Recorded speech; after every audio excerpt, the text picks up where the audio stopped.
Hello students of class 6.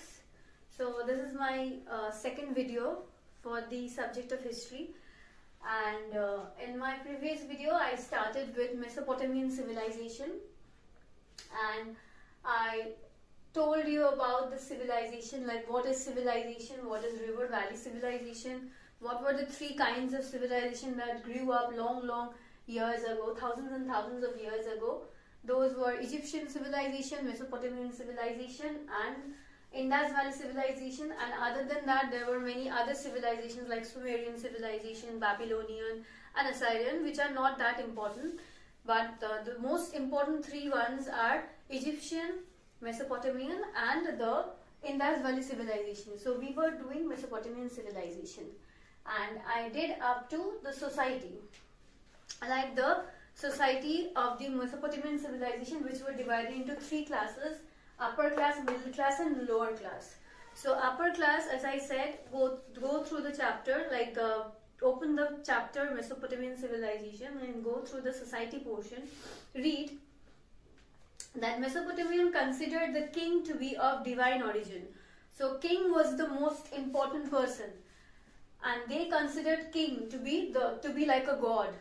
So upper class in the upper class, kings belonged in the upper classes. So first position given to the king in the upper classes, and next to king were the high priests and the high officials. So the priestly class and the high officials, these people come after the kings and after the king. So first is king, members of the family members of kings.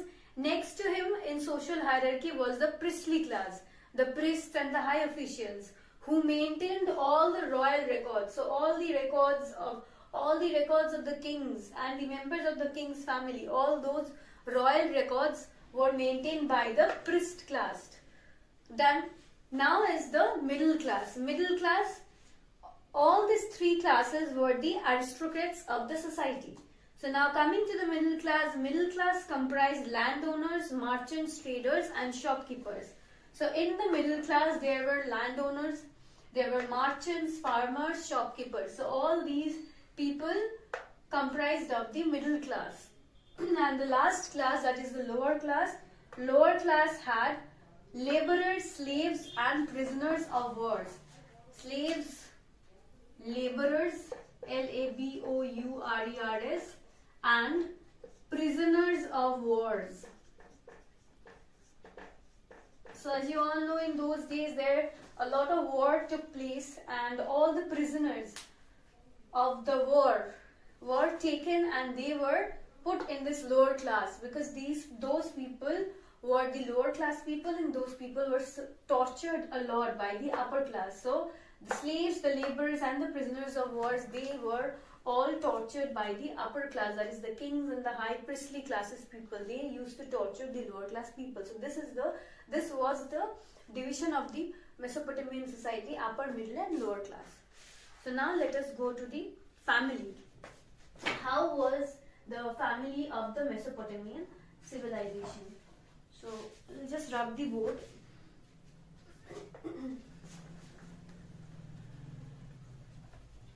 So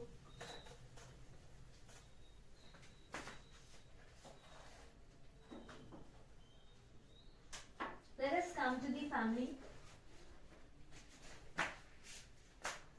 family of the Mesopotamian civilization.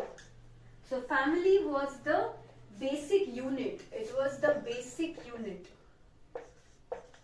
Family was the basic unit of the Mesopotamian. So it hold or not hold, it was the most important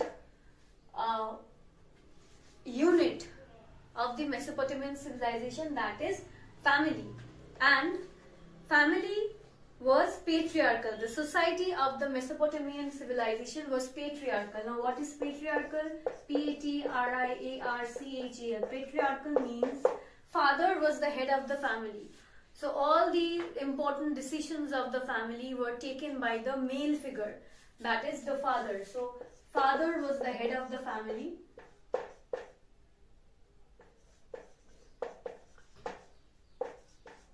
father was the head of the family, and he used to take all the important decisions of the family because it was a patriarchal society. And then you have women enjoyed supremacy. They could engage in trade and hold property. Men, however, enjoyed more than the women. Obviously, this is not only this kind of ritual or this kind of thing was not only in the olden days or in the ancient days, it is also present in this generation also, where men obviously enjoyed all the rights than the women. And in these situations, if you go through the newspaper or if you go to the TV news, we'll see there are many remote areas and villages where women, they don't get the minimum basic rights, the minimum basic human rights. Those are also deprived from women. So they suffer a lot in many remote areas. So we will see in those days, that is in Mesopotamian civilization, women enjoyed, they got the right. They enjoyed a lot of things in that society. For example, they could engage in trade and they could hold property. So they had this right of doing trade and business. They were quite independent, and they used to hold property and they used to do trade and commerce. But men enjoyed more than women, which is very common in those days also and nowadays also. Men always enjoyed more than women. So this was the family of the Mesopotamian society. So these are the basic things which you need to remember. Now coming to the city-states. What kind of city was built by the Mesopotamian people? So some of the Mesopotamian towns and cities include Ashur, Ur and Nineveh. So if the question comes, name some city-states of Mesopotamian civilization, you will write Ashur, A-S-H-U-R, Ur, U-R and Nineveh. Nineveh was the most important city.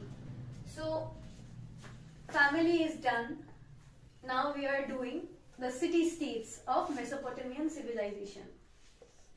City-states, what are the names of some of the city-states? Ashur, A-S-H-U-R, Ur, U-R and Nineveh. Nineveh. So Nineveh was the most important city. It was the most important city. So these names you have to remember. And other than that, let us go. What else is there in city-states? Okay. Next is what? Next is public buildings and marketplaces were built around the shrines, and these temple towns grew into the city-states. So first we read about the society, then the family, then the city-states. What were the most important city-states of Mesopotamian civilization? Now coming to public buildings. There were many public buildings where official work took place, and also marketplaces from where people used to buy food and fruits and all the other vegetables, all the regular daily basic things they used to buy from the marketplaces. So where were these buildings located? These were built around the shrines, and for that reason these cities were called temple towns, because these were built inside the temple or around the shrines. For that reason city-states were also known as what? They were also known as temple towns. T-E-M-P-L-E, temple towns. Why? Because these city-states, these states were built inside the temple. Clear up to this? So society, family and city-states we are done. So in the next class we will again do town planning, occupation, arts and craft, trade and commerce. So this is a very big chapter.